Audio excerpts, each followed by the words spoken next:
Well, there you go. A little strangeness to make you feel at home, a little bit of bizarro world. Do you feel like you're in bizarro world? How's your day been going? How's your week been going? Are you feeling good about things? Or did the sun come up this morning? Did it go down at night? Is everything still working out well? I hope so. Hope everything's working out well for you. I'm doing pretty well. It's been a little crazy with the tech for a couple of days. I'd like to get Steve in here and, I'll tell you a little bit about it. But it turns out not all of the dastardly things like cutting off of shows and shows screens going black and stuff like that wasn't all me. So, and then yesterday I took my microphone, it had a big old dent in it, and I had to change cables and do some other stuff. So I apologize we didn't have a show last night, but I was right up against the clock and I'm like, man, I just don't want to throw something together. I wanted to, have it right for you guys. But I wanted to be here tonight and we'll see what we can do. We're going to have a little Q&A. So you guys know this gentleman here. He's, over the years, I've introduced him in so many different ways. My favorite one is just saying, this is my friend, Steve Stockton. So this is my friend, Steve Stockton. Hi, honey. Hey, what's going on, friend? Wow. It's been something about bouncy couple of days. How about you? I see this lovely Yeah, little guy. Let's get this little baby in here. yeah, that's, Look at this. Look at look. Now little you're getting the Holden. He's smiles. he's 5 months old now. Yeah, seeing more and more of his personality every day. His eyes He are so likes to big. smile and laugh and cut up, but then he Hey, he precious. gets mad sometimes too. But Oh, I can imagine. Just puts he's his little got a eyebrows temper. together and just Hey, Ted gets Branston. all gets all huffy. Oh, geez. How's Nick doing? She's doing good. Well as can be expected. It's cold here in New England. It's currently 23 degrees. Hey, Vixen Doe. It's pretty Bernice, darn cold here too. doing all right. Vixen is doing Still getting over the crud. druidic meditations. I love that, and I like the what is it, monk chanting? Is AI that the Peace thing where Casa. they sing? Yeah. It's the vibrations. It's all about the frequency and the vibrations. Am I right, Vixen, for that as well? Is that similar? Hey, Henry, Yeah, go over welcome and in. check Welcome in. out what Midwest Night Watchers, Jane, the other half, Jane and Garrel, she's got a channel of music. I can't think of the name of it right off, but Oh, she's got really? some good I stuff over know there. Michelle does as well, and she She has the wrote music for sounds. pet. She wrote Yeah, sounds. yeah, and oh, that's wonderful. Um, Hey, Uncommon I Belief. know she's got them for both for animals, and I think her animal one is up Henley. on her channel, but she's working on the ones for human beings as well. Hello, Ted. Thank you, Ted, for being there. Ted was saying last night I put up a post and he came in and said, we're not seeing anything about it. Are you okay? And I said, I put a post up. I'm like, you got to be kidding me. The tech yesterday. I don't know whether there's, black Maybe magic in the air. Mercury's in retrograde. I don't know. Oh my gosh. It's just everything. Both the crosses on me in the same day got hung up and pulled off on my neck. Put them right back together again. I'm saying out to the ether out there. I'm saying, I know how to fix a jump ring, you son of a gun. What I mean? It's like I don't know what's going on, but I'm gonna put it right back on. But he's adorable, absolutely adorable. And you said Nick's You can okay. be. Nick's doing better. Yeah, she's doing good. I've lost my tea. Here it is. He's a little fussy. I think he may be teething. So Mm. Now, what are you gonna do with the tea then? Are you gonna do? Highly suggest you don't boil a wooden clothespin in sugar yeah, my, water. my Let it run brother, around. my older brother, teethed on a rock. So I said that to Nick. She's like, "You Southern people are crazy." But he did. He found a little flat river rock over where my grandmother on my dad's side lived, Oh, and boiled it that's first. what he teethed on it. I Yep. Oh wouldn't my gosh. recommend that, but You know what my oldest, what he loved the most? Raw broccoli. really. Raw broccoli. You We've would got just him some teethers. One looks like a pea pod, the the other one looks frozen like ones a are good. banana. Yeah. Got some of the gel ones. He's got an Hi, assortment sweetie. in Yeah. his baby chest there of Hey, things to teeth RP. on. The frozen ones are really good. Of course, now if you asked our grandmas, they probably would have, a little whiskey on the gums, you know. But then I think, I was given a wet washcloth with a little bit of sugar in it yeah, to you can freeze those too. I mean, as long as it's not going to go down the throat, break apart, or jam them, because yeah. my Well, that's have you heard that? That's what happened with the teething biscuits. That used to be kind of de rigueur, but now they've put out a warning on those. They're doing a are you recall talking on, about those like hard the yeah, tea those little biscuits that hard will? Gerber Oh, what was teething this? biscuits. Yeah, Um, Apparently, they break off in too big of chunks, and it I creates can a imagine. choking hazard. So they don't recommend those anymore. Yeah, I don't think I ever used those. I used to like now back in the day was the ring. You could get the plastic ring and it had like bumps on some, Yeah, and one was smooth and they could hold it and it could, yeah. We that got kind of some thing. of those like the modern versions of them. They're made out of silicone. But I can tell you right now, I remember them boiling wooden NUBY is the brand. clothespins, Yeah, the kind that look like, you can make angels out of them at Christmas time. They almost look like they have little two split legs with a little round head, yeah. and they would boil them in sugar water to, boil them to clean them, and then boil the sugar into them and let them chew on that. And my nephew, everybody here knows him as Conflict. He was young enough to be teething, and I remember he was running through the house and he had a hold of one of those. He was chewing on it and he fell, Uh, and it cut him, all the way up into the roof of his mouth. I remember just grabbing him and screaming. We didn't have a car, Happened to one of so my I just cousins ran with a him to the hospital. popsicle stick. He was running with a Mhm. popsicle and fell, and it Yep. jabbed way up in the roof of his mouth. Yep. I'll never forget that. Gosh, there was so much blood, but I kept him going and kept him from choking. And I remember running barefoot down the hot sidewalk, running him to the hospital. It was faster than the whole time. I'm like, well, I need a ride. I need a ride. I can remember that. I was like 12. But yeah, yeah, I don't know how much of that story he remembers, but he always, every we get together, he goes, tell me the time you saved my life. But that was something. So yeah, be careful what you give your kids to put in the mouth. That's just, all around. That's just good advice right there. Be careful what your kids put in their mouth. RP, Uncommon Belief, Vixen. Henry, I hope I said hi to you, sweetie. I hope you're doing well. Renice, it's good to see you, honey. It's good to see you. So let me explain a little bit. If I missed you, we'll pick you back up. Lindsay, I saw you in here too. Bernice, we still haven't been out to the post office. We've got about 5 or 6 inches of snow here right now, and ice Yeah. under that. We got something waiting that Cisco sent to Holden hmm that's been sitting there for a week or two. It's been a little bit. I figured, gosh, it's got to be cold and icy and everything else. I'd rather Yeah, y'all I just be need to get safe. the As long as baby it's out. there and safe and you can get it, Yeah, I'm fine they with know that. us at that post office in the next little town over, but they know us there. Oh, look what Uncommon's put up here. 528 hertz is the love frequency. We need to find some of that tone. Steve, we need to see if we can play a little of that love frequency. I know I could Yeah. use it. I'll tell you what. There's so much reverberation going Well, on you right got now. It's all the about to love break coming up you can handle for Valentine's Day, don't you? tomorrow. How many Starting tomorrow. hundred dozens of roses do you think you'll put together this year? I don't know. Gosh, you think over the amount of decades that I've done this on Valentine's, I can't remember. There's probably only been about 2 or 3 Valentine's days I've missed working in a florist. Usually because that's a quick way. When you're in construction, I can go make money for 2 weeks. Bring my own tools. Just go put roses. But gosh, I don't know. It's a small shop, but boy, she's busy, and people coming in there, $100 a dozen all day long. Boom, boom, Yeah, boom, boom, boom, boom, boom. crazy. It's just hard to believe. It's hard to believe. $100 in a vase arranged out the door.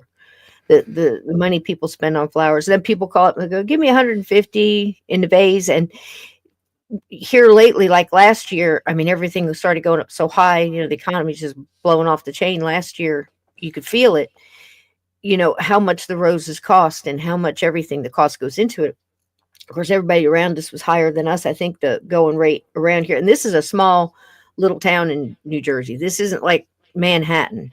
In Manhattan, 20 years ago, I was calling and they were $200 a dozen. 200. Can you imagine for flowers? And when you can go down, grab you some from the grocery store. I'm just, I just don't. I hate Those are even at a spend money. premium this Yeah, time of year. but they were so high last year, and I thought, well, people cut it down, and people are still calling up 150 a vase, 150. Just throw me something together for that. And I was wondering even then, what do they think $150 looks like? Because it doesn't look like it did, a year before or 2 years before. I mean, it was so bad last year, and then the year before that. But This year it's able to come down enough to still be that high though, because that's like the going rate, and she's still probably $25-$30 cheaper than the other florists around. But I just I'm glad that people still care. I think probably half the people do it because they're afraid not to. I better do it. But it's not as many people Yeah. as you think. A lot of people come And in it's the just for hobby. flowers are expensive. I was really surprised. I asked you the other day. I had a aunt that passed away, and I was going to send some flowers. $80 was about the cheapest you could get anything, and I didn't want to cheap out since it was family. I ended up spending about 150, I $160 knew you for. would. I got the planter with a. I think it's a there's some kind of lilies. Might have been Kale lilies or He's silly. Jack of the Puppets or something like that. He's And silly. instead of sending it to the funeral home, I had it sent to her daughter's house because I figured they'd like to have them there. That's nice. That's Yep. nice because a lot of times if you send some to the service, doesn't get with the person that you want it to unless you put it on Yeah. the card out front and all that Yeah. because everything gets mixed up. But it is, Yeah. it's really high. I'm just surprised. It was really nice to see. I always try to look at it like at least we're spreading love. You know what I mean? At least Yeah. if they're doing it because they have to or they're afraid not to or whatever, all the cards say love whoever or thinking of you or whatever. So at least we're spreading light and love. And it's roses, so what could be wrong? But well, I'll tell you what, it's combat up in there. It's combat. But I remember So, back in but the 80s, the guy that I worked with sent his girlfriend 12 dozen roses, and that was like 150 bucks back in 83, 84, something mhm, like that. So you can imagine what that cost. That'd be like mhm. $1,500 now, probably. Right, right. Well, like I said, I remember now. This is going back 25 years. It has to be because I know how tall my son was when I was making the calls. But I worked at this one florist, and this was in Alabama, really metropolitan part of Alabama. I know that sounds like an oxymoron, but it's not. And I would have to call around because if you're calling, say you're living in Huntsville, Alabama, but you want to send flowers to somebody in New York, you've got to get a good idea what those flowers are going for, what their minimum is on the day. So you know how much to charge. And we know that it was such a difference. I think at the time we were probably charging $40, 40 something like that, even back then. And I called out to three florists in Manhattan, New York. Like I said, this was at least 25 years ago, and they were $175 a dozen then. The next year they were 200. So people will pay, and I guarantee you there's really not a lot of difference, guys. I hate to tell you this. I know florists will just kick me in sure, if you have somebody that knows and you have something special like a corsage or a wedding or an event but like Vixen's saying here, doing something, cutting flowers in the yard if you can, or getting them a plant, or taking them out, or doing something nice for them. Spread it around a little bit. If you don't have it, don't feel like you need to get somebody a dozen. I told a lot of young kids coming in there, they're on their first dates, like, "Do you have a dozen red roses?" And I'm like, "Okay, well, yeah, sure we do, but." I've had this conversation more than once, and it's like, well, tell me a little bit about her. I don't really know what to get. They just think red roses, and I tell the kid, nope, get one and get a different color because then you can work your way up. You start with a dozen red roses, you got to beat yourself every year. You Setting the want bar high right off the bat. to come back down a little bit, add something else or some nice words or whatever. It's all about the presentation. I guess it's that way, just like paranormal, it's intent. You know, if you're just going to chuck some, you can give me a garage. I remember people complaining about, well, he got me one of those gas station roses, and I'm like, we thought of you, and you accept that with a smile and say thank you. I mean, don't be, because there's a lot of people out there who don't have people that think about them at all. I mean, that's just we take a lot of stuff for granted, don't we, Steve? Yep. Yep, we do. But so, what are y'all doing over here in the chat? Are you having a good time? Lindsay, it's so good to see you. What's Lindsay saying? It's 42 degrees here. I'm too old for So that. that's minus 42, but it's Celsius, so still Yeah, cold though. yeah. I'm glad. I'm glad you're doing Let's well. see I'm what glad to that see you, is babe. in Sorry you're our chilly though. terminology. She's always cooking up something nice. If you look at her social media, man, she's a cook and a half. She doesn't make easy stuff either. She makes her own sausage for Pete's sake. And she had something up the other day. It was double chocolate, something, something or others. I was just amazing. See, I don't cook, so it just vexes me. Can you get black-eyed Susan or Daisy in a florist now? Yes, you know you can. You can, but again, like where are you getting them from? Um, is it in season or out of season? Everything out of season is going to cost more. The number one thing people come in and ask now, I've got Hey, two Ian. peony bushes in my backyard that I barely pay any attention to. There's Sarah Bernhardt's. They're the creamy white with like burgundy edges. Sarah Bernhardt peonies. And I'm lucky if I get out there to cut a couple, put them in a vase. It's just on a different side of the house. And I go into work, and somebody comes in and orders peonies, and we got to charge them $20 a flower. I'm like, I got some at home. Just cut them and bring them in tomorrow. It just blows my mind. It just, me, Steve. I'm so tight. I can't even watch other people spend money. Makes me sick. Makes me sick. But it's funny. Homemade Oreos. That was it. Oh my gosh, they looked amazing. She's, mm-mm-mm. Too bad we don't live closer together, sweetie, because I'd be a trade you. Probably peonies. How many how many peonies for an Oreo? We'll get back into trading. Oh, that's funny. Hey, Ian, welcome in, welcome in. And seeing you in a bit. Good to see you. So anyway, I wanted, for those of you that were in my show last night, I was trying something. Now, I want to explain this really quick because, like I said to Steve today, I said I was going through so much of the tech stuff and just headaches and all that, and I'll just keep beating it out. But I'm a boomer. I don't know this stuff. I didn't grow up with this stuff. I just mash buttons till something works. So, and you try to get a hold of tech support, and you try to. Well, I'm trying to spread my channel out because YouTube made me nervous. We had a good thing going. We were watching stuff in the middle. Well, of the week, and we could get together and listen to a radio show or something. I'd spend like between 8 and 13 hours putting these things together so we could spend a little bit of time. And it was lovely. We had a great time. Well, they put robots, I guess, on the inner tubes. And if there's something that's already out on the internet, this is the explanation I got anyway.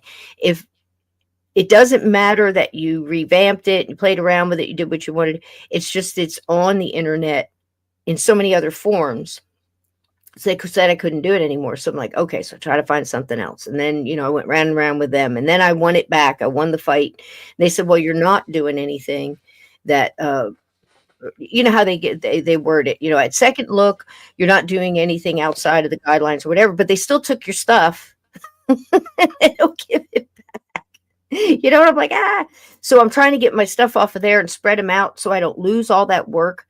So if you see something on Rumble that you've seen before from like a year before, like I'm throwing up the Amityville stuff up there now. So I have another place for it because, tell you the truth, I'm getting nervous, So we were doing a couple shows over on Rumble, and then all of a sudden the screen goes black and I don't see anything. And I'm trying to go look at another screen to try to figure out what you guys are seeing, what's going on. And some of it was, I guess, glitches in StreamYard. It depends on what browser you have, if they're having problems with that. But because I'm such a ditz, I'm thinking, is it me? Am I doing something wrong? So you got to backtrack all of that, try to figure out what's going on, and you have no communication with anybody. So if they would just say, hey, you did this, don't do that again. And I'd be like, okay, or you didn't register it correctly, or you didn't click the right box, or whatever it may be. Yeah, they're very ambiguous about what you did, just that you did something you shouldn't. But we can't tell you what it is because then we'd have to enforce it across the board with everybody. They play favorites, in case you hadn't noticed. Some people can get away with it, some people can't. Absolutely true. So again, I don't really know what you did. So Rumble, I put something up, and I talked to a couple of my friends that have really, like 500,000 followers on Rumble. There's some channels that just blow you away. And like, tell me what you think it is, since you've been on, a year and a half. And they said, I think you just I think it's the browser.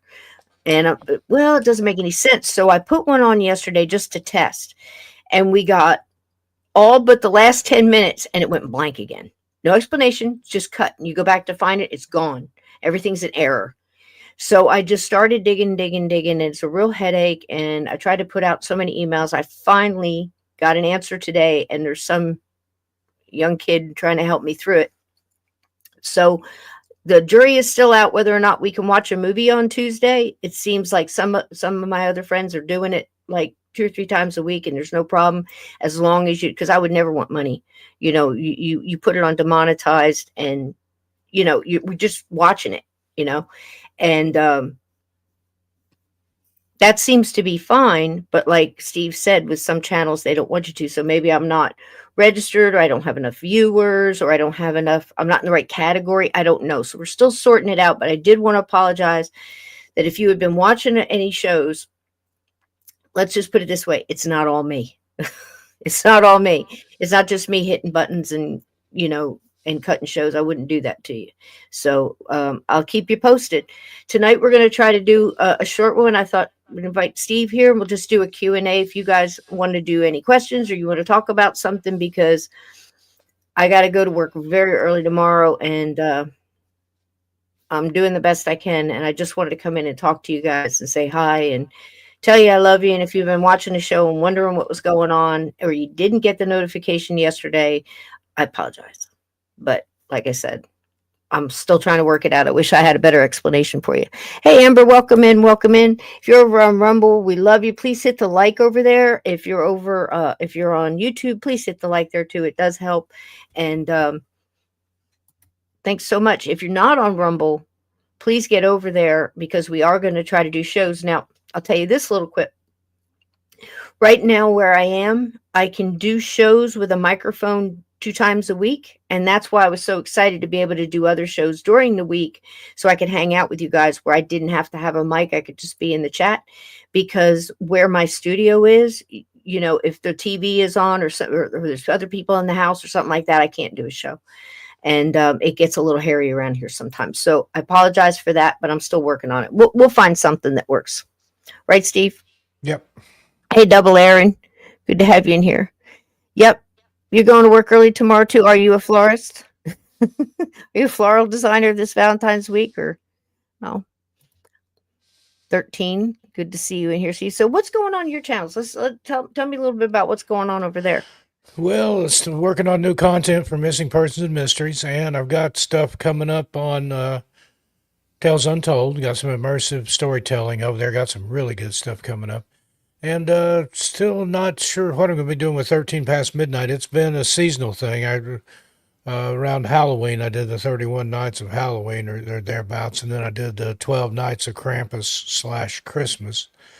So, and then Insomniac Radio Theater, still working on that too. Got a lot of things in motion, but everything kind of takes a back seat when you got a 5-month-old. Isn't that true? Isn't that true? You're doing a great job, though. You're doing a great job, and it's really hard to balance all those channels and have It good is. content. Same here. It's I was talking to Eric, and he's Unseen Paranormal. He wrote a Yeah, fabulous his book. I book told just you guys came about out it. a couple of Yes, days ago, by the he way. sure did. I'll see if I could pull up a copy of it, show it to you. It's really nice. But I'm halfway through reading that. I've got Oh probably a yeah, and stack Ian of. wants me to mention my everything out there on the Clyde Oh Lewis yeah. Ground Zero Radio Network. That's Sunday nights from 9 to 11. I took a couple weeks off from that. I had a Oh frog yeah. in my throat, or something in my throat. I think it's Mm. bigger than a frog. But Bullfrog. anyway, Bullfrog. yeah, I Yeah, had that was a rough one. some kind of sinusy weird thing. I don't get the flu. I haven't had the flu since way back in the 80s.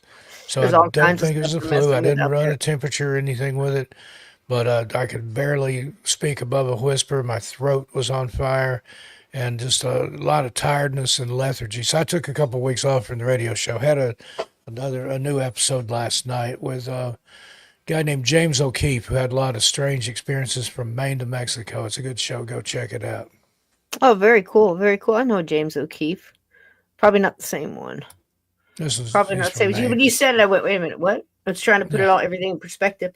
Uh, yeah, I mean, it's like I said, it's hard, and I know that Steve and I talk all the time. Messenger, whatever, talk on the phone. And I always tell him, look, I feel so bad when you don't have it when you have a scheduled show and it doesn't show up, or you're watching Yeah. a show and it just goes black. Yeah. And I'm looking at it and I'm like, there's nothing I can do. I half the time I can't even stop it. So like you're trying, like I said, you're trying to sort out if is it StreamYard, is it the browser, is it this, is it that? And I'm not a tech person. We all know that. I had a coconut water, Yeah. Just and in case anybody wondered what I was drinking I along have, with my yeah, and coffee I have there. no way of telling you guys, hey, I didn't get swatted. I didn't, nothing hit me in the head. I didn't pass out on the control panel. I'm okay. There's no way you can put anything out there. You try to put a post in community, but people on Rumble don't see it. I mean, it makes me mad because we schedule, like to get together Tuesdays or Thursdays or whatever, have a lovely time, whether we're watching a movie or an old show, or I put together one of those radio mysteries and visuals and stuff. It's just fun to hang out in the chat and check in on each other midweek. And I'm trying to come up with something that works for us. So I'm not going to give up on that. Don't give up on me. Hang in there. And like I said, not not everything is me hitting the wrong button, but trying to sort that out and find things we can do without a microphone. Because I don't have a lot of time to sit back and record everything and then just load up a recording. That's what I did for years. And then I told Steve, I said, look, I want to have people here to talk to them, to have a conversation. But I'm kind of getting at that point now where I'm like, Eric, it's like I've had the authors I wanted to talk to. I've asked them the questions. I've loved to have them back on for sure.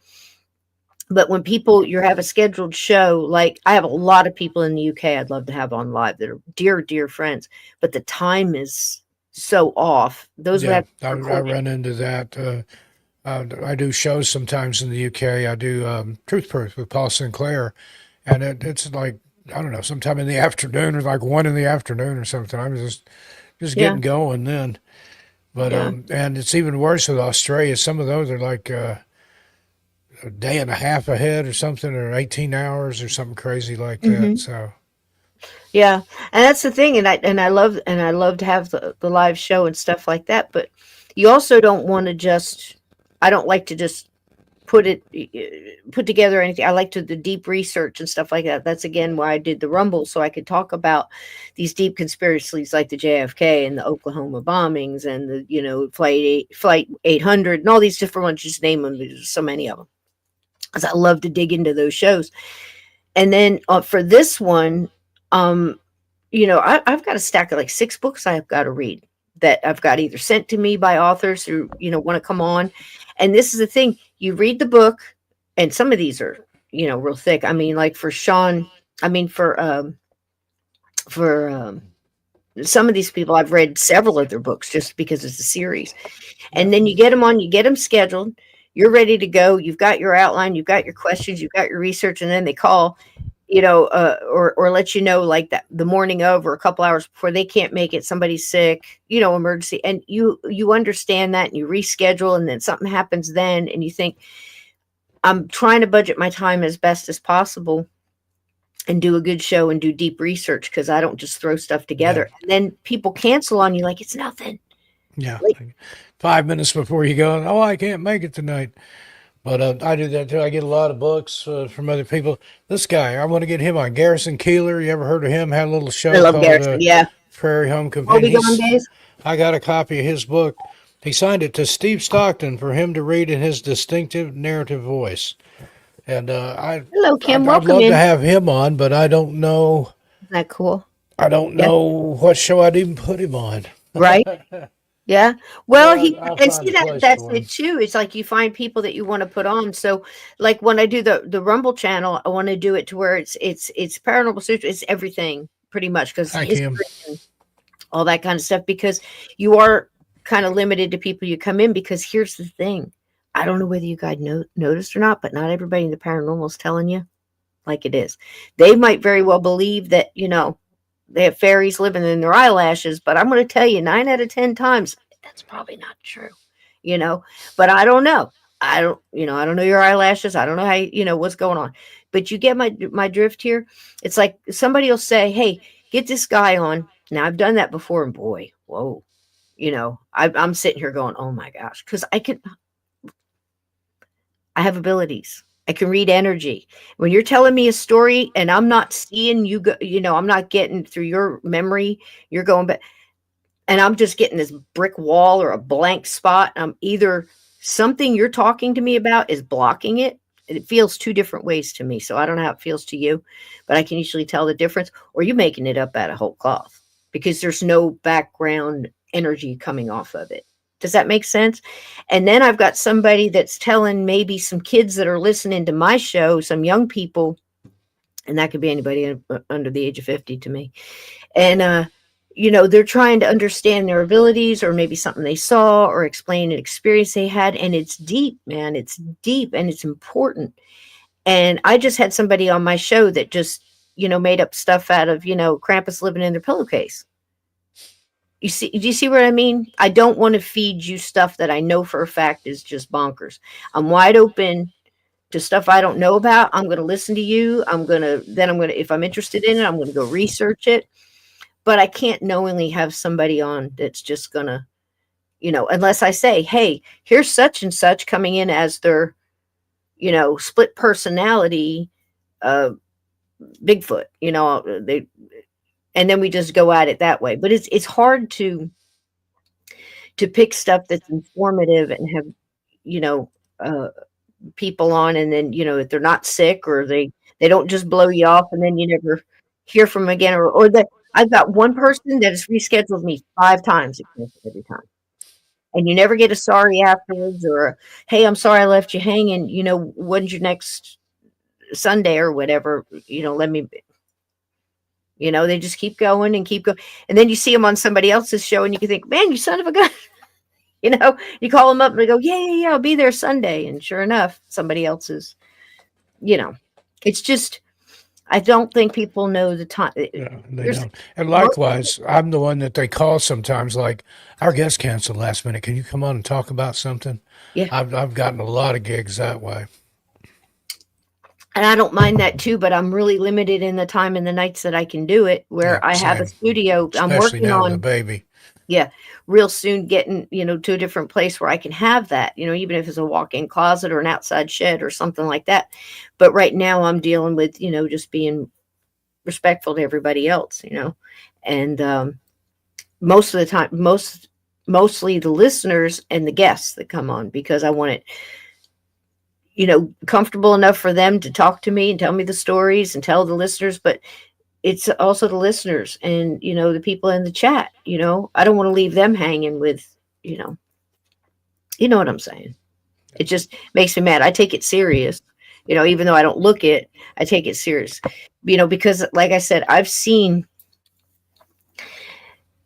have been in the room and watched a couple bounce in the room for a seminar and listen to the things that, like, you could tell the guy was just coming for, like, yeah, he's there and he's going to find some things he's interested in. And, but he's pretty much coming for his girl, and she's telling him, I can hear little pieces of it. It's like, yeah, when, my grandmother came to me, she says, I didn't have any hope and this and that. And, stories like this, you hear pieces of, and she showed up and it just changed everything for me. And I went to school and I picked that choice and it was great and all this other stuff. Little stories like that. And then somebody stands up front and tells them ghosts aren't real. Every ghost you ever see is a demon. You're being fooled. You're making it up. It's something you saw, you hallucinating, you're schizophrenic or whatever they're saying. And you could just feel the energy just drop in in the individuals in the room, instead of saying these things are possible, but also what you felt and you experienced is also possible, and they're not mutually exclusive from each other, and you don't just crush somebody like that, and it just, these blanket things, I think that's the number one thing that got me really started doing podcasts, is not just talking about victims and stuff like that, of satanic ritual abuse and things like that have survived. And people don't believe people of some of the horrors they've been through. And I'm here to give them a voice. I did a lot of that when I first started the podcast. I had a lot of people on. We talked about a lot of that stuff. And then they started not allowing a lot of truth on some channels, so you had to back off of it and then kind of ease back into it again, and other Certain channels. words you can't say, or you had to dance Yeah, around you it, know, or use initials or something. I mean, it's what's the crazy. point? You know, facts are facts and truth is truth, you know, and you got to lay it out for people to discern for themselves, because you never know what piece of information is going to validate a story for somebody, or the other way, you know. And you just don't want to go broad brush crushing people like that, you know, especially if you don't know what you're talking about. Again, you know, one of the biggest things for me too is I heard three different psychic mediums, whatever it may be, on a store, on a show, excuse me, telling blanket statements like everybody who passes in a violent manner is a ghost. Well, that's just not true. That's not even close to being true. And now you just told a bunch of people that might be in grief of their person, or in fear of themselves, for themselves, and you just said something that wasn't true.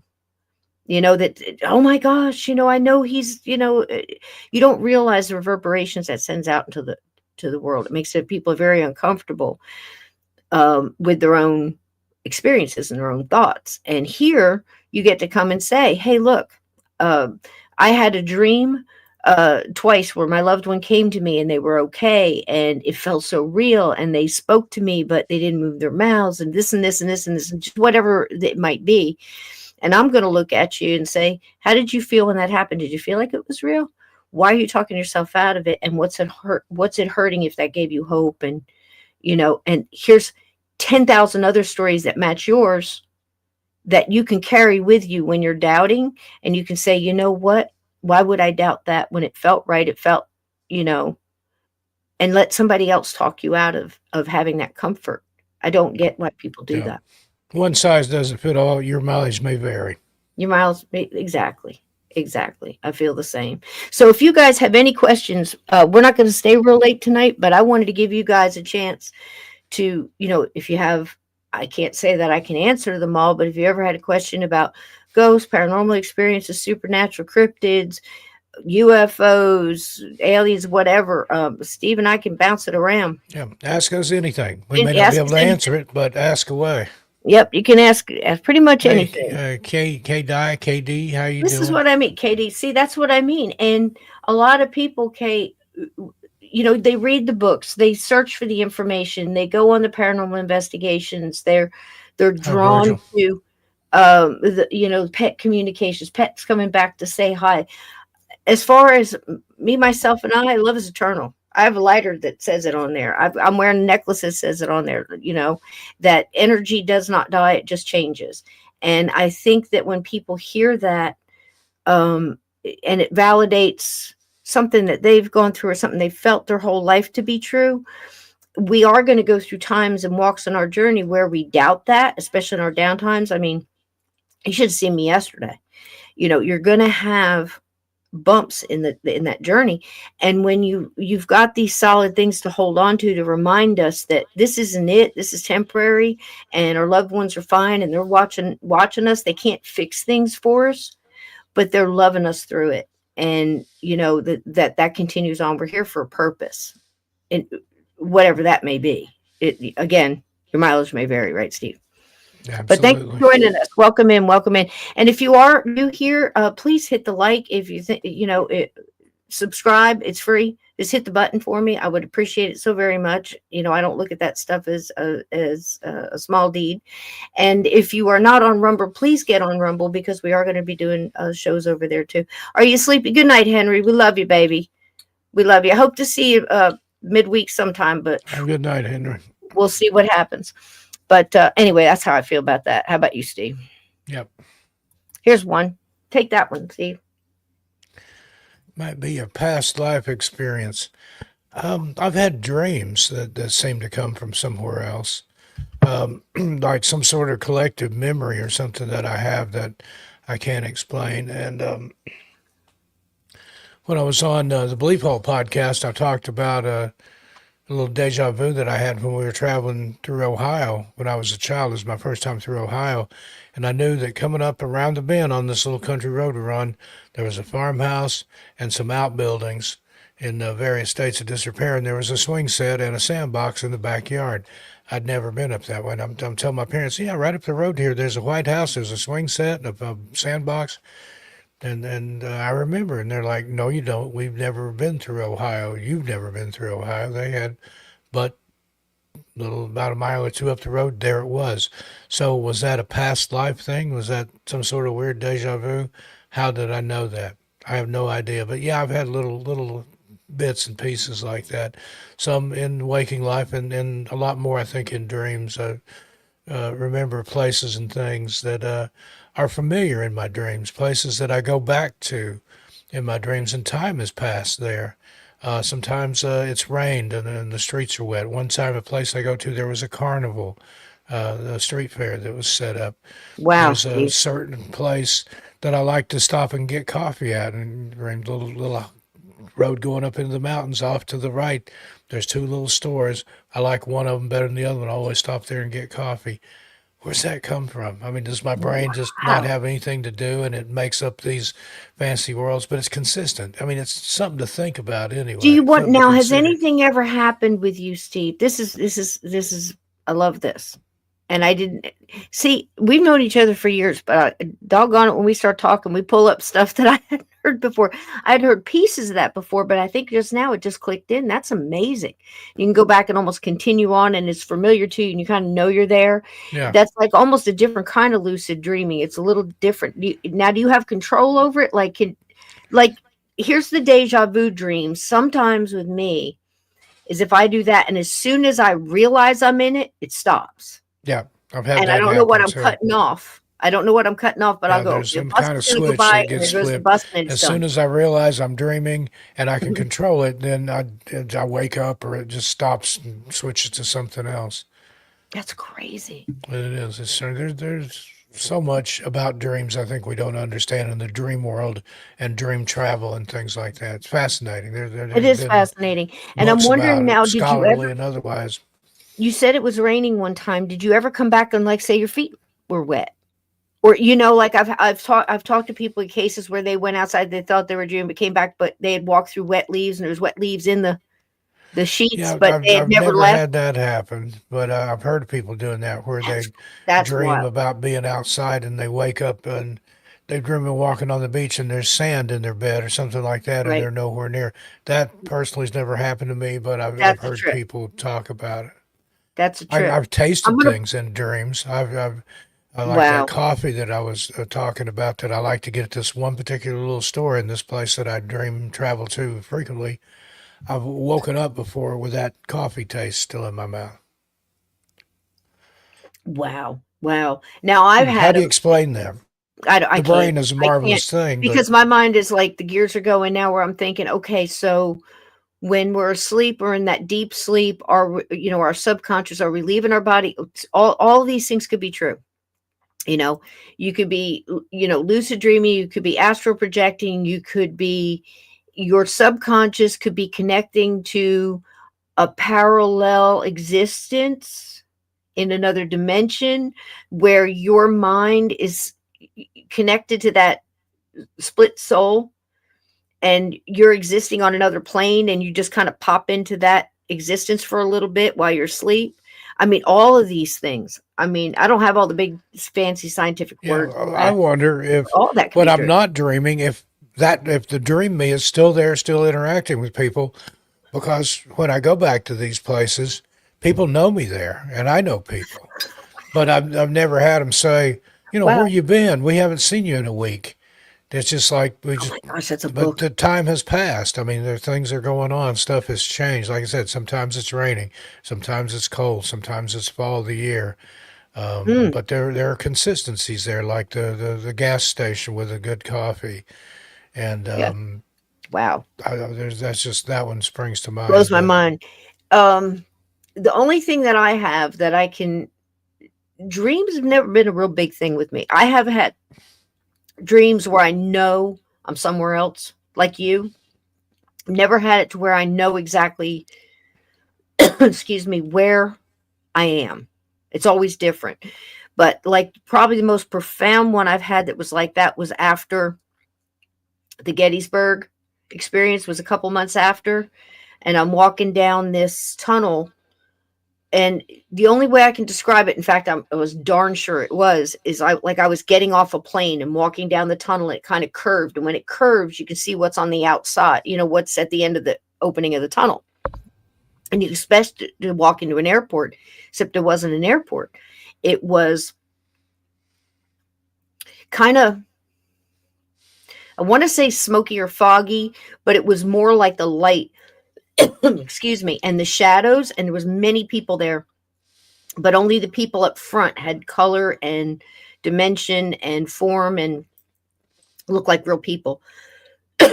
Excuse me. And I went up and I recognized them, but I couldn't place them. And I remember thinking in my mind, I always have this thing like, where have I seen you before? Was I bartending and I served you? Did I food at the, whatever? Did you come into the florist I was at? Did we do a job for you? I'm just trying to place the face. Excuse me. And this one young man kind of stood out from the crowd. He's wearing overalls, almost like a hand-done Civil War era farmer's Amish type handmade shirt. I remember looking at the stitching as I'm coming up on it. I mean, the things that you pull out of a dream. I put my hand out to shake his hand, and I was like, do I know you? And he's just looking at me smiling, and without moving his mouth, he kind of, as he's leaning into me, it was really weird because his mouth wasn't moving, but as he got closer, he got louder. It's weird, even in a whisper. And he said, I met you in the field. And right away, I knew it was the guys from Gettysburg that I had crossed. And I looked around and they all just started coming into view, and it was crazy. And I just remember getting the hugs, and, it was insane. It was so real. I've had them with my dog, with, other people, family members and stuff like that. So when you tell me you had a dream like that and you start describing it to me, and then it meant you want it to be real. And I'm going to look at you, I'm going to say it probably was. It probably was, especially if it had that profound effect on you like that. Wouldn't you say so, Steve? I think so. Yeah, I think there's somehow, somewhere, another dimension, alternate universe or something. I think, like I said, that continues on when we're not there, and we jump in and out of it. I'm wondering if that, I know people that can do it at Steve, will. is in this reality, and thinking, I had this weird dream where I live in a house in Massachusetts and I've got a wife and a little baby. What's that all about? Mm. It's It's just just mind blowing mind-boggling. to think of. Yeah, It's like every time we get together, I think we come up with a little something where we just makes us think and wonder, because I had all those dreams when I was a kid too about past lives. I mean, but every single dream I would have would scare my mother to death.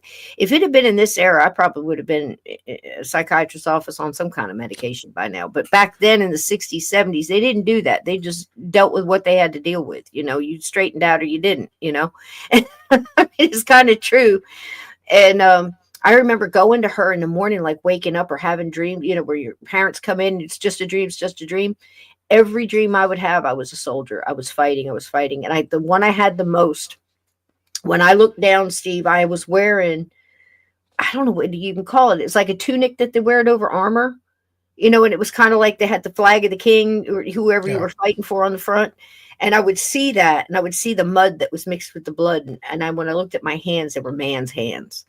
And I would tell my mom, I could remember one time just looking at them, I could still see it. And she's looking at me, and it felt like the movie Sixth Sense in that moment. Of course, it hadn't been made then. But when I saw Sixth Sense, it made me remember this. The look on her face, she was so scared. Like she thought it was nuts. And it took a couple of years of just not telling her about it. And then like when I was having the dreams, kind of dealing with it on yourself, that kind of, I guess that kind of struggle to keep those things down and quiet, because you start realizing not everybody does this. Not everybody sees ghosts. Not everybody sees things or knows things that are going to happen. So you keep them quiet, and you don't draw pictures of them in school, because like the little kid in Sixth Sense says, they don't call home about pictures of rainbows and things like that. So, it's rough on kids. That's why I do the show too, to let you know you're not alone. Virgil's got and welcome in, Virgil. A question. Do you want to do this one, Steve?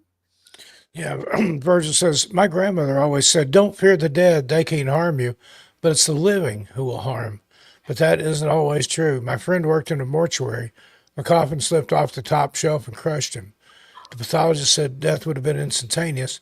Boy, I still miss him. Any thoughts, guys? Oh man. First of all, I'm so sorry that happened to your friend. Yeah, condolences. But I was it the dead that made the coffin fall off the shelf? Or right. is it human error? Was there, there's so many That was factors here to look at. my first question as well, Steve. Virgil, I can't really comment on that other than the fact that it's extremely unfortunate. And Yeah. my when Steve was reading, I was trying to pick up the energy on it. It almost seems like it was something that was misplaced or something was wrong, something was broke. Where there's like these rollers.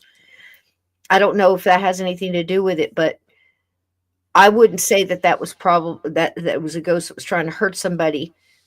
And I would need some background on that, like that, on something like that. Like, was your friend going through something? Was he struggling with something attacking him? Because the thing is with ghosts, again, that statement, we were just talking about that last week when people say ghosts can't hurt you. And I'm here to tell you that, in my opinion, and what I've seen and the cases that I've been involved with and the stories that have told to me by people that I trust, I would have to say that's complete BS, because I have worked very hard to get things off of people that they picked up, in an investigation or in a curse situation, or some of it they brought on themselves. They called it to themselves. There's so many different ways that can happen, where I think one of the probably the most common ones, Steve, back me up on this or add to it as you feel, your opinion on it. But I think a large portion of ghosts that attach themselves to other people without those people doing anything to bring it in is because that person reminds them of somebody from their past, Yeah. and it Excuse triggers me. that anger or that. A similar energy imprint is would be my Yes, interpretation. yes, yeah, Not the so, same right, person, but similar similar, qualities. and it And could like, be, because yes, I've had that happen. Somebody remind me of somebody else, and then you automatically judge them or think a certain way about them just because they remind you. They might be totally different. Which I've had that happen. A guy that I met in eighth grade and was friends with all through high school. I didn't like him at first because he reminded me of another kid that I knew who had picked on me and bullied me. And I thought that guy. Rah, rah, rah, and rah. ghosts are no But different, then Steve. once I Beautiful got to story, true. know him, he was a great guy, nothing like the other person that he reminded me of. And lesson learned. I never forgot that. And that's us here, supposedly aware and alive and able to sort things out, talk to people and all that. When a ghost is in a situation, Hey, they're just Kathina. going on their feeling. And I thought it was so interesting. Like a couple weeks ago, we were talking about it, and we're talking about love is such a profound energy. I think it's the strongest one out there. I think it beats anger too. I really think it beats everything. Everything that I've seen tells me that. But I think anger is a very strong one as well, because that seems to propel a lot of these ghosts. And Yeah, like Steve said, very, very, thanks for saying it, Steve, that you might not look like the person, but your energy might be similar. You don't know how right. they're perceiving what's around them. We assume so much about ghosts. They're seeing what I'm seeing. They're seeing the same walls I'm seeing. They know who I am. They know they're not in a field anymore. They're at Toys R Us. No, they don't. Not necessarily. You can't take any of that for granted. So I guess it's a long way to answer you, Virgil, but here's the thing. Yes, ghosts can hurt people. They don't normally just go after, like if you have a poltergeist, we all hear that, the noisy ghost that throws They things. can also make you hurt yourself. Yes, they can, but they for sure can push you down the Overreacting. stairs. And there's a different type of ghost. It's almost like a hungry ghost in a way. And what I mean by that is it's almost in the realm of, we're just doing this to suck out energy, and I'm going to take whoever this is because I'm gathering for whatever reason it's doing it wants to take that person out. So if it's a personal vendetta, whether they remind them of someone or they're just inherently bad, for whatever they've become and however long it's been. And I'm only talking about human now. If you're just talking about ancient or entities and things like that, that could be anything. It depends on what it is. But there are soul collectors and there are ghosts that try to collect souls, very much like in Cabin 22, the book I wrote, and in Poltergeist, he had gathered a lot of souls and wouldn't let them go.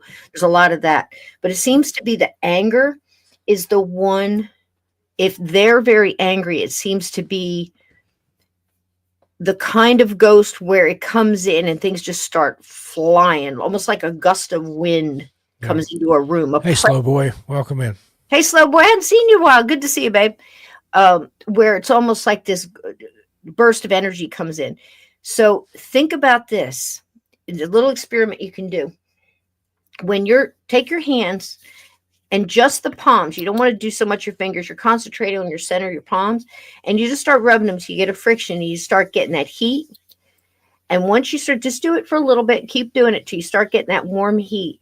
And then I'm going to be quiet and you're going to look at your hands and you're going to start directing light towards your hands. And the warmth is going to help you focus on that.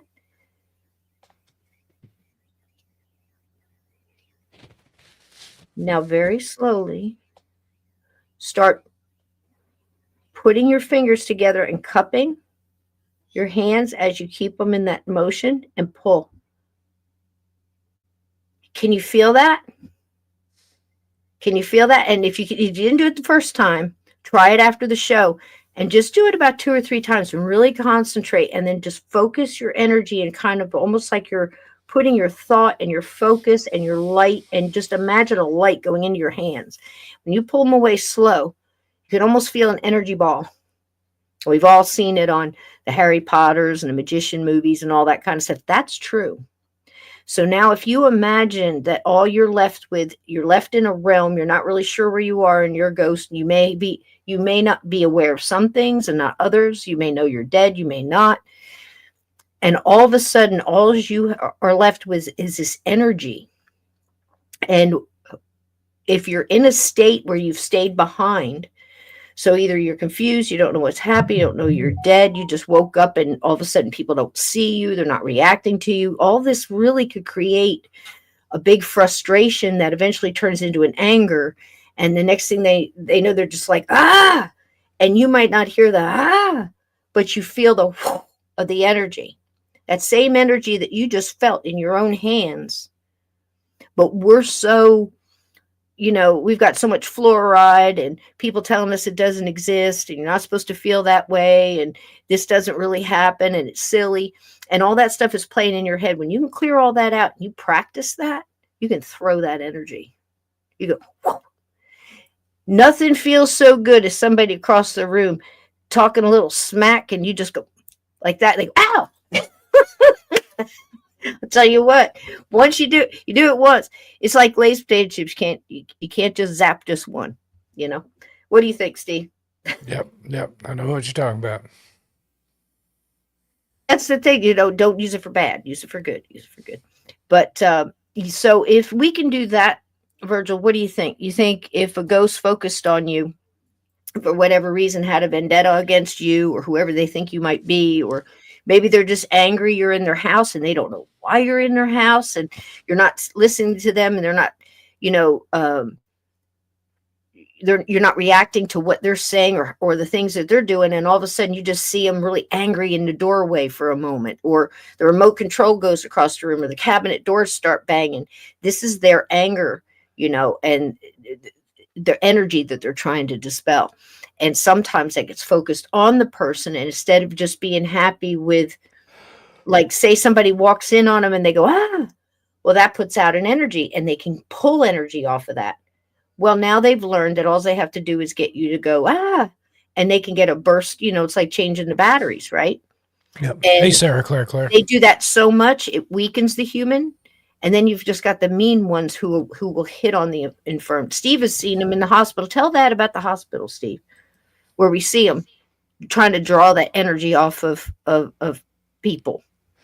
Yeah, it was in the Children's Hospital in Knoxville. I was visiting a friend there, and there was just almost like a dark cloud or a black cloud hanging over this place, and my mind's eye, and I could see it just like, and it was trying to suck out the pain and suffering and grief and whatever's going on. It was drawing energy from that, and you have to know. I can't stand hospitals, nursing homes, rehab centers, places like that because there's some sort of thought forms or something in there that feeds off that energy. And unless you're prepared for it and shielded against it, it'll work on you too.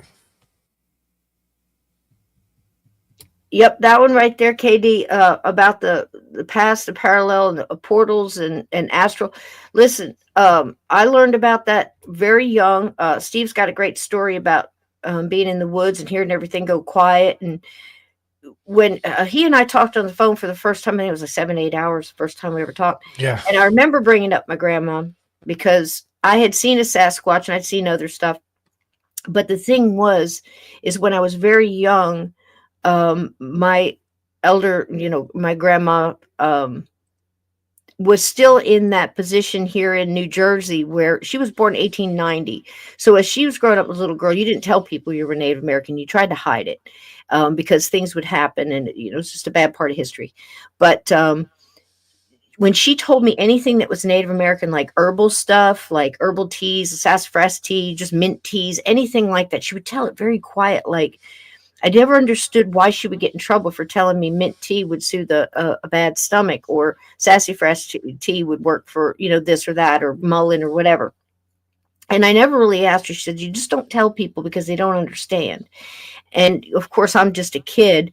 It took me probably a lifetime to understand what she was talking about, the depth of what she was talking about, because how many people cured people in the village with herbs and stuff like that. And as soon as the cow dies or doesn't give milk anymore, people are getting burnt at the stake or whatever. So, I mean, I understand it wasn't just natives, but the thing that she told me was she was trying to explain portals to me, and she was trying to explain things in the woods that would take you with them and things like that. And she would also tell me that if you're in the woods and things get quiet like that, all of a sudden the birds stop singing and the crickets stop chirping and you don't even hear the wind anymore, to stop immediately and retrace your tracks back and get out of there. Get out of there. Yep, absolutely. Tell about yours, Steve. Yeah, I was in the Smokies up near Klingman's Dome. I was wandering around off trail and came across a clearing with this strange tree there. I was just like, it was like a Disney tree. It was hyper real and looked like it'd been imagineered. And in this little clearing, I stepped in there to have a look at this tree, and the whole forest, it was just like somebody hit the mute button. I didn't hear the wind in the leaves. I didn't hear any water or anything off in the distance, just deathly quiet. I mean, oppressively quiet. Just the noise, the lack of noise was deafening. If you've ever heard that statement, it was so quiet that it was loud. If that not only that doesn't make any sense, it's an oxymoron. But and then I started feeling like, maybe. And this tree was huge. It was 6 people holding hands with taking a reach. And it's a tree that's not indigenous to that area, which was another weird thing about that. It looked like a beech tree. But that height up in the Smokies, you don't have beach. But I thought, that'd be a good place to sit down and just take a rest. The sun had broke through the clouds and was just hitting this tree, and it was glowing. Looked like something out of a Frank Capra movie. And I thought, I could probably even sit down here and lean up against it, maybe take a little nap. I bet that'd be nice. And then all of a sudden, I'm like, where did that thought even come from? I need to get down off this mountain. It was probably 3 or 4 o'clock in the afternoon. It was going to be getting dark soon, and I was off trail. Didn't have a flashlight or anything with me. If I'd sat down there and went to sleep under that tree, I'd probably be one of these people like Dennis Martin or Trinity Gibson or Polly Melton that went missing in the Smokies. Derek Luking. Just be careful what you listen to when you're out like that. But anytime it gets quiet like that, do a U-turn, head the other way, Don't back ask. out there if you have to. Don't ask questions. Just back out. And here's the reason. A lot of you in here are empaths, light workers, whatever you want to call yourself. And look, you've got abilities, you've got interest in this. There's something. So it's going to come through those filters differently for everybody. So there's a lot there to work with, whether it's the sound, whether it's if you're walking through the woods and you're using your senses, you're not listening to earbud, had all this kind of stuff and have all this blocking of your filters and you're open, you're going to feel it. And I think what you're feeling at first are these creatures backing you off. You're feeling their fear of you walking into their territory. And you're going to get the same feeling a rabbit gets when a hawk is above them and they got a feeling. They don't see it yet. That's what I'm talking about. I love this, Sarah Claire. I dreamed of my great grandmother's funeral. It was in 3 parts. I wasn't allowed to go. That's amazing. So, Sarah, in that case, do you think that you were seeing it because you were connected to it? Do you think that you were thinking of her and you were picking up on her energy, and she was almost like she was there? Because here's the thing, most of the mediums and psychics that I know that see the dead and really in tune will tell you that most people will hang around for about 3 days after. And I think that's where you get that in some rituals, you get that 3-day thing. I know Shiva's like 7 days and things. Everybody's got different rituals, but I think sometimes they choose to hang around, or maybe cross and come back because there's so much energy and emotion dedicated to that person's name and that connection. So I think they do hang around, and they're there to listen to what's going on at the funeral or whatever. I wouldn't say it's every case, but there's so much out there to say it's extremely common. Does that make sense? So it's almost, when you said that, Sarah, I was thinking that she was probably connected to you in that love connection, and you were probably picking up what she was going through too. I mean, I don't know. I hadn't heard of that before, but man, we talked about that one last week, Steve, where I was trying to figure out how in the world did a victim from the St. Valentine's Day massacre connect into Al Capone when Al Capone wasn't even there. He knew Al was behind the St. Valentine's Day massacre. Al was in Miami. So I'm trying to think of that. And then I thought to myself, I wonder if anger and hate, and that's why I brought it up earlier, is the second strongest emotion, but it just propels something different. It propels in a different way. But there's other levels of things below love. Yeah. And for him to be able to locate his energy to him by just thinking about it, it's like, I bet it, because I think it's that fast. I really do. I think in some cases it could be just like, I bet it was that Al Capone, or he overheard somebody say it because he was hanging around the crowd. Who knows? We're just spitballing. But if he connected into that and got angry, that may have been enough for him to connect and show up where Al was. That's just, Hey, Andrew. When you hear stuff like that, you just think, man, and people are out there poking around and making fun of ghosts. They don't even know who they're talking to, threatening them, telling them to come, come pick on me, and stuff. It just, don't ever give a ghost permission to pick on you. I understand that a lot. You get that a lot with dads in a family, or the strong person in the family. They get to a point where they can't see it. They don't know how to fight it. So they just yell out, don't pick on them, pick on me. And what you just did was double that thing's energy. Now, don't hold me to the math. What I mean is you gave it more energy and you gave it permission. That's why I say it's dangerous to do things where you're giving spirit permission to come into you and use your body as a conduit, which is basically what a Ouija board is. So other things are too. I hate to just point out Ouijas, but you have to do a protection first. You have to know what you're doing, and you have to close it out. When you open it up, you better know what you're doing. You put protection around yourself. But that's basically what you're doing is, can you imagine going into a Walmart on a Saturday and saying, anybody here want to use my body for whatever they want to do for a few minutes, and then, just pop out? Can you imagine that? Because you don't know who you're giving permission to, and you don't know that they're going to follow the rules. You see? And you're going to get a residual of whatever that thing was that jumped into you. That's why you feel sick. Your body's taking on a different kind of energy. So just rethink of those things, because words have power. Steve, did you want to say anything on that? No, I agree with you. That words have power, words have weight, and that can travel on too. Words can stay with somebody a long time. So be Hmm. careful Hmm. what you say to one another. Self cursing, saying I can't is a self curse. If saying I can is a motivation, well, My we don't dad like used to to believe the say, opposite. "I can't," never did. He didn't want you to say "I can't." He didn't say "I'll try," but don't Mm, say "I can't." You don't know. I can't never those are did. those who never try are the only ones that ever failed, right, Steve? Yeah, But you you miss know, 100% of the shots you don't take. Wayne Gretzky. 100%. 100%. I wanted to bring this one up, but this is very interesting. I've had a dream my mom is talking to me about something. She is dead, so I don't really understand what she is saying to me. Okay. So I felt the need to stop here and to let you know this is what, try this. See if this works for you, honey. Okay. Um, Ask your spirit guides for help there. So, what I would do is every night, right before you go to sleep, you don't have to do it right before you go to sleep, but that's when you start getting calm and your mind is starting to calm down. So, I want you to put out there to your spirit guides. Okay.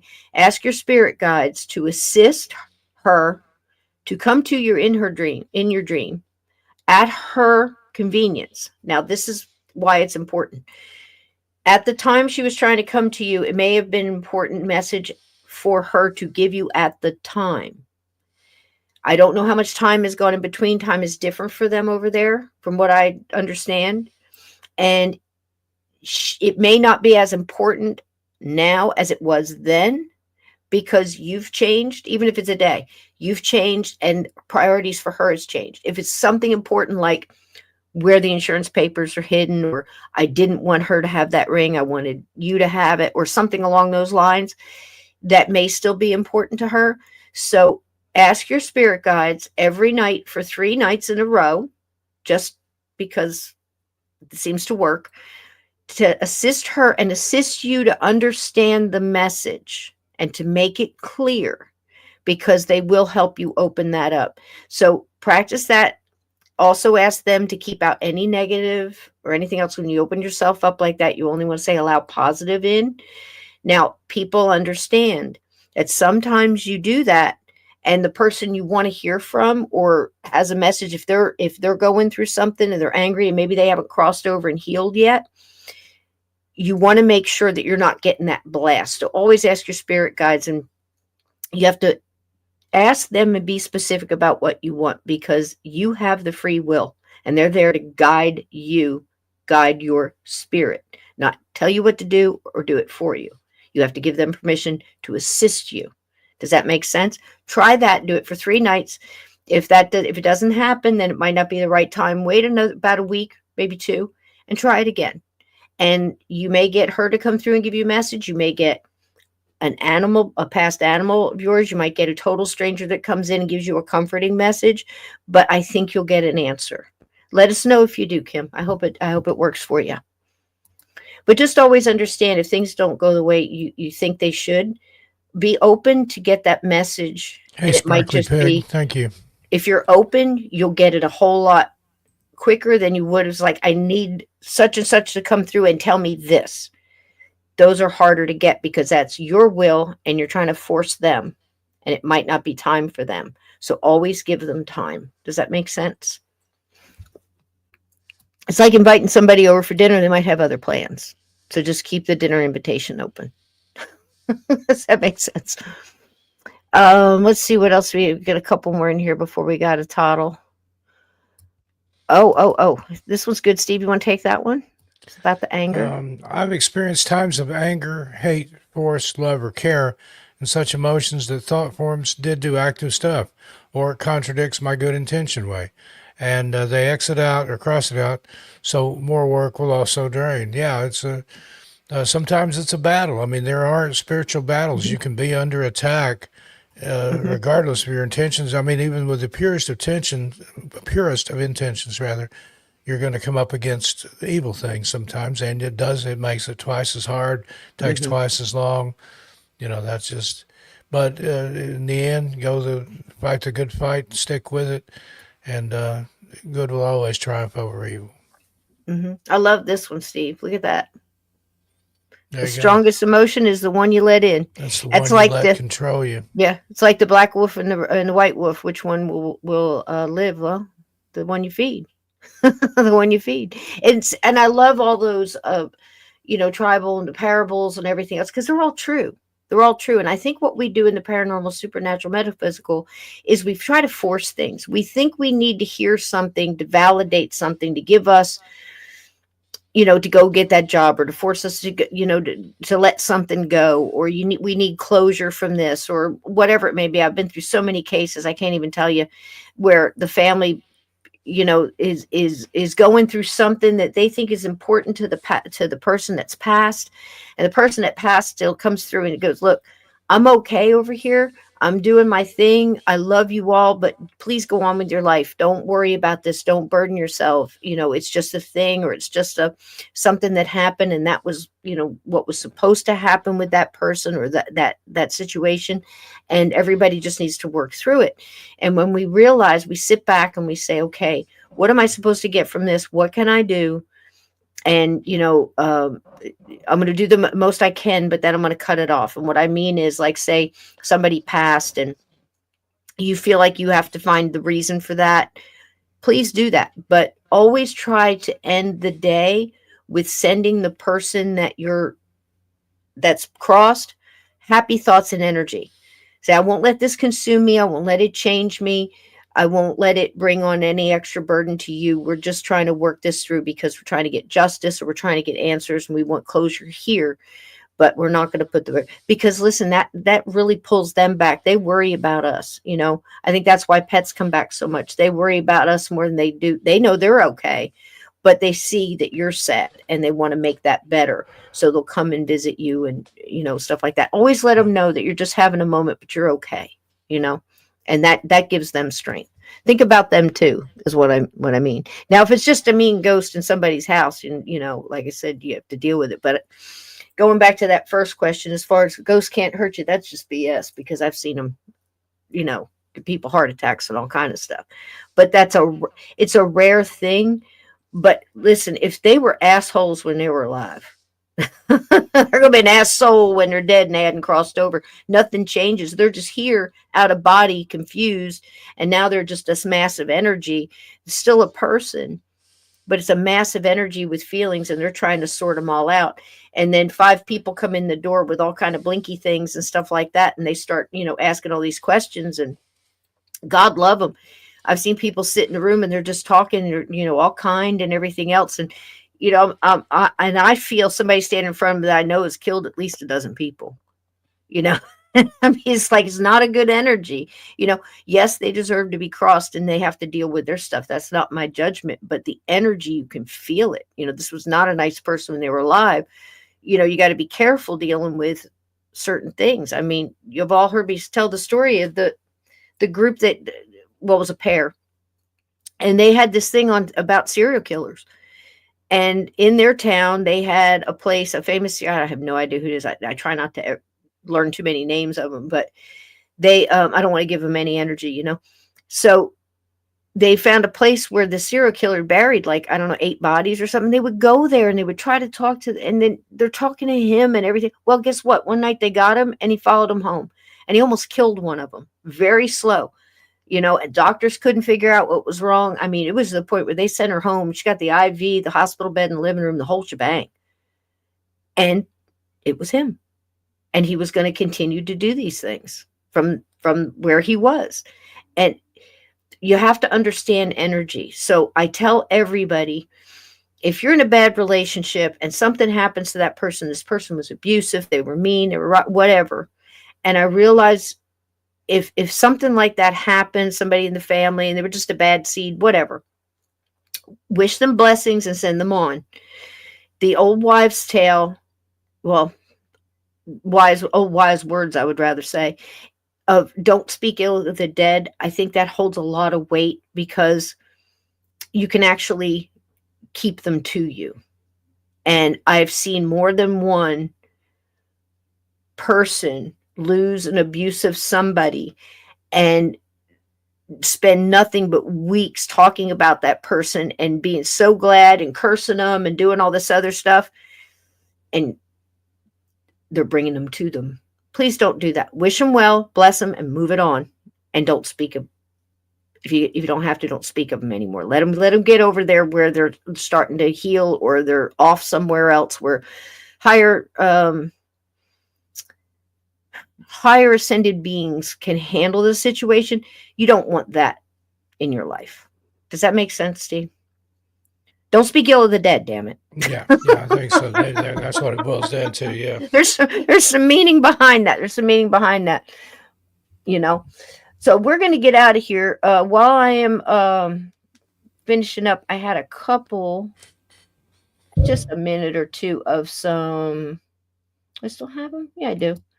Of some what I think are some of the best ghosts caught on tape, and I wanted to show them because I think we're coming across, and this is, of course, happening court ghost. And Steve, you can comment on this if you want. I don't think I even have music on it. But the reason I wanted to show this is because we're coming into a time where I actually have people showing me videos of what's obvious to me, AI, of people coming out and singing it like America's Got Talent or something like that. And they think it's real. And I'm like, no. And I'm thinking we're coming into this time where we're going to be seeing a lot of videos that are faked or CGI. And I myself, and I know Steve, I don't want to lose this. I don't want to not be able to look at something like this and say, okay, this is CGI. It's Godzilla eating New York. It's, some kid in a, Photoshop, whatever it is, some AI generated video. Original sightings took place. Remember this one, Steve? I love this one. Yeah. Glimmer Man. Remember this? It's an oldie but a goodie. I still love it. It's so Blair Witch Project. It's Glimmer Man. Watch this, guys. Classic.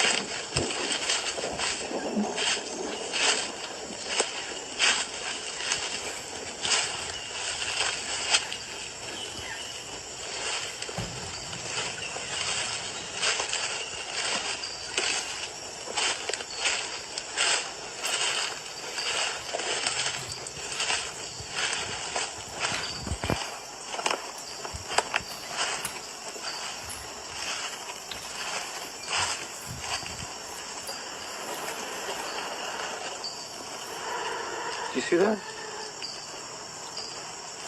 Over there, look, over there. Do you see that? What the hell?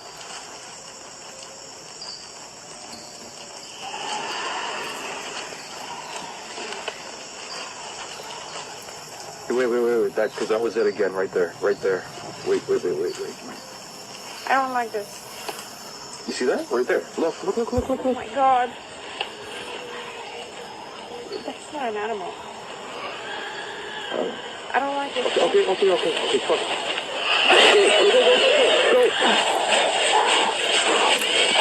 Go.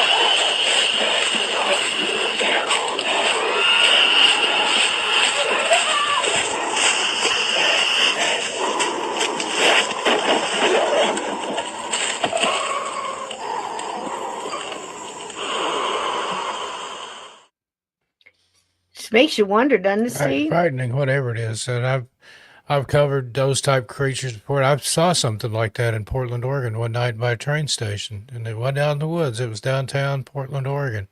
It's crazy. I mean, we've been seeing a lot of this lately. I saw 2 weeks ago, like almost the size of what you would say like a small to medium sized monkey, about that size, and it was very what was it? It was an alien. What was it? Where it was see through. I'll be back. That's Terminator. Predator. Where it's got like that camouflage, like it's little mirrors, very similar to that, where it's just very see-throughy. I just think, Steve, there's stuff coming through portals like crazy. There's so many being opened up. There's so much black magic being thrown around. I'm telling you, if you've had a bad 3 days, you're not alone. I mean, tech stuff, like I said, both the crosses were pulled off my neck. Now, I don't mean like yanked off, but caught in stuff and broke in the same day. I wear these all the time, and then I'll put it right back on, bless it, put it back on. But all of these things, they're trying to get at light workers right now. So please do the cleansings. Please do the grounding, whatever works for you. Do the fire gazing, a candle, and Hey, just sunshine. get it all off. Put the golden white light around you. Do whichever one works for you. But I think you're going to have to do it more on the daily now for at least another month, because there's so much going on with energy. And I think once that happens, everything will just kind of break loose and we'll get freed up a little bit. Spring will start coming, and it's going to be great. As far as that, I think you're going to feel a real release. But this is kind of like the end of a big energy burst, and a lot of that negative energy hitting us hard. So if you're having a bad week this week, like little annoyances and little things that just make you feel like you're stumbling you, like you're not trying to knock you off track, you're not alone. And recognize it for what it is, and just pull your weapons out and put that light around you. Do whatever brings your energy up. 585 hertz, Steve. We're talking about the love vibration. Yeah. Like there's stuff on YouTube, there's stuff on Rumble, all the different sound frequencies. Do crystal bowls. You can do a gong. You can do check bells. out Chiro Sounds. It's Garrow. Chiro Sounds. Can you throw that up, Kat? Wife, Jane. Can you throw that up, Kat? One of my mods in there. I appreciate. We have the best mods here. Throw Chiro bacon Sounds. Up to the mods. It's Midwest Night Watchers better half.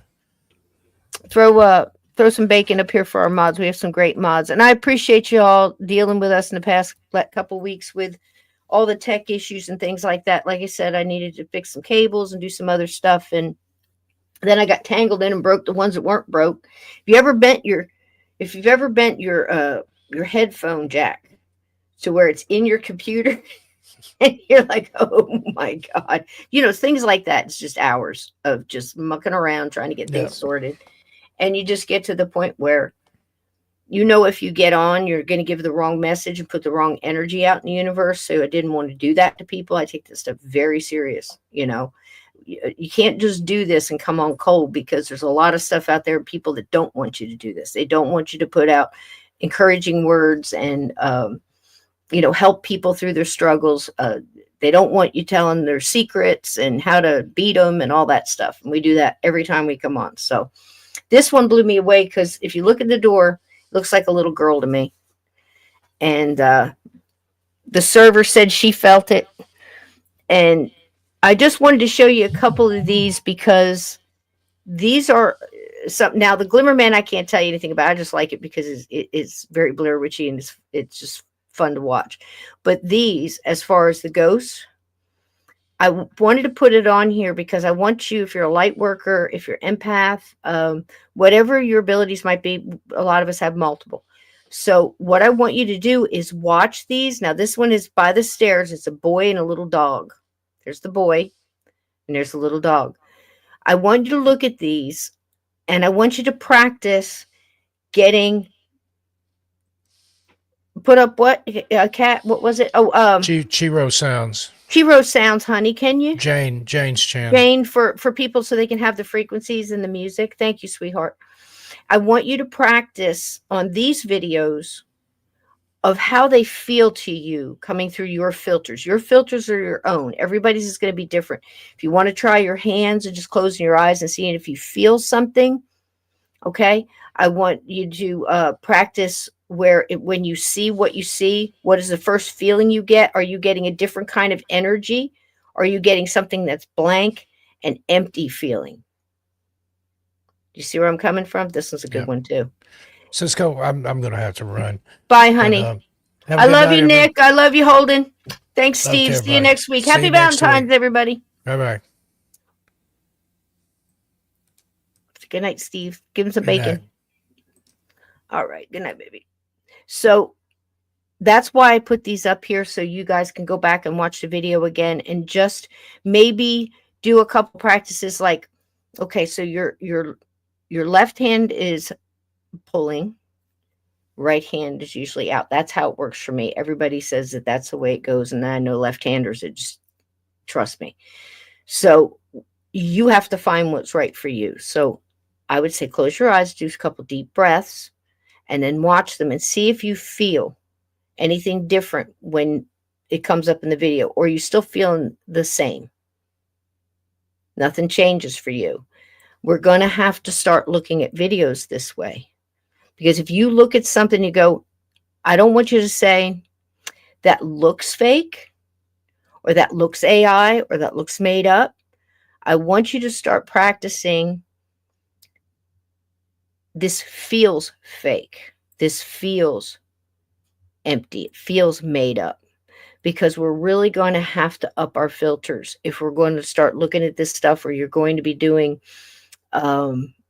even in investigations in unknown places. If you're going to check out a house or haunting or something like that, there are so many holograms available now to just regular people, and it's extremely realistic.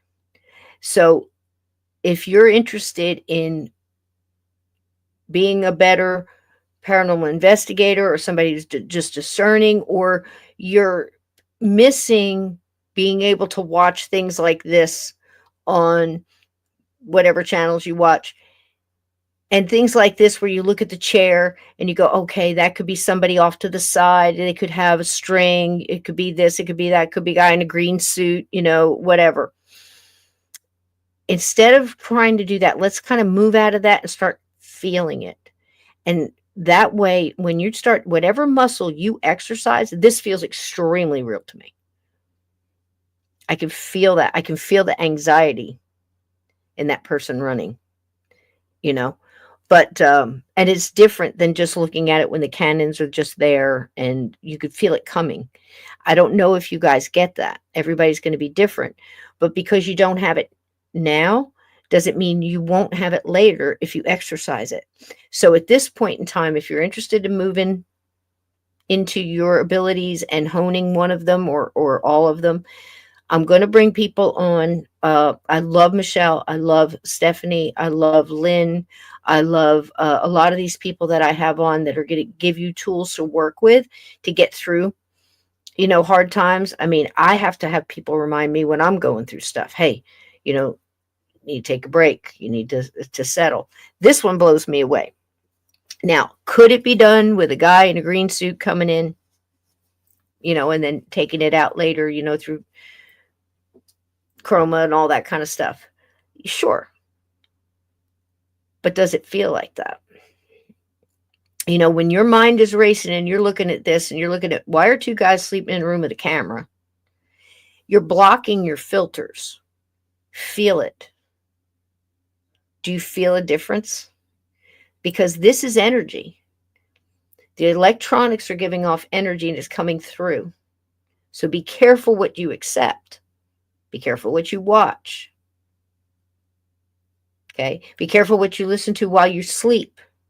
All kinds of tricks are being played. Look at this. Now, I want you to look at his pants. See how his pants look like almost like they have a hand under the cuff of the pants? Do you see that? That's insane. And the thing that convinced me was, on top of the feelings I was getting, was then I added the visuals. Then I added the visual validations of it. Almost looked like there was like a hand underneath his pants that left room for whatever was pulling him. That's hard to fake. It's not impossible, but it would have to be somebody in a green suit that they pulled out, and I think there would have been some feel there. Good night, Cathedra. We love you, baby. This one, I didn't see it at first, but it is over all the way to the left side of the screen, and it's somebody walking down this sidewalk. So it's my left. Yeah. So left side of the screen, and you'll see him walking down the sidewalk, and then they'll do a close-up on it. But again, when another energy comes into an area, if there was, say, a cat sitting on that ledge there, that cat would be aware of that energy walking up. A dog, a bird, a squirrel. And we've kind of lost that in a lot of ways, that intuition, that feeling that you get like right before the elevator door opens and there's somebody on that elevator, and you get that feeling. If you're not caught up looking at your phone or caught up thinking about what you're doing next or whatever it may be, and anxiety covers up, start learning to train your breathing, and feel your surroundings. And before you go into that parking garage or on that elevator, if you get the feeling it says don't do it. Start paying attention to your intuition, your feelings, and your filters. So that's why I put these up here. You practice and see if you feel it change, because here's the deal. The veil is thinning a lot. People are messing with a lot of magic right now. Chaos magic, black magic, Santa, you name it, it's out there. And it is on full tilt boogie. Okay? So by practicing these types of things, as well as even something as small as taking 2 cards, putting a red dot on one of the cards, having somebody mix them up and seeing if you can feel which one has the different energy, which one has the dot, which one doesn't, trying to guess what's in it, have somebody put something in an envelope and try to just feel it and guess and pull the energy, psychometry. You can do that.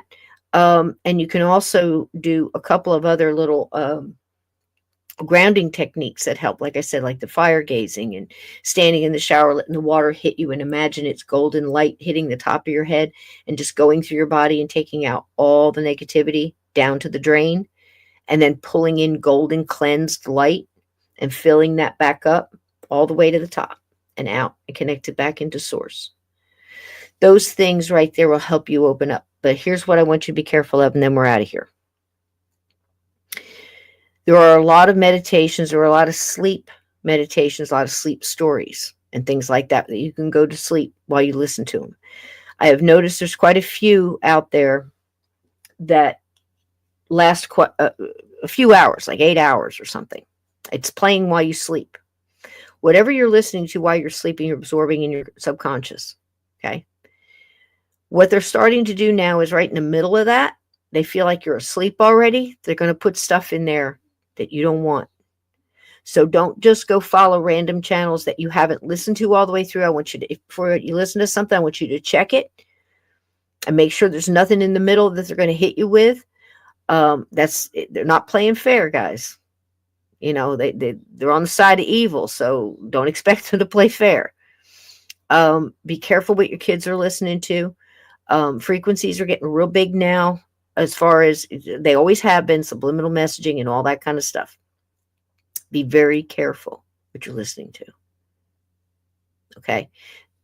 Just a trusted source. Okay. They're even putting them in like the middle of like Bible verses, like fall asleep to Psalms or something, right smack in the middle. Because I'm telling you. Now this one I put up here because this is, of course, CGI. Let's hope so.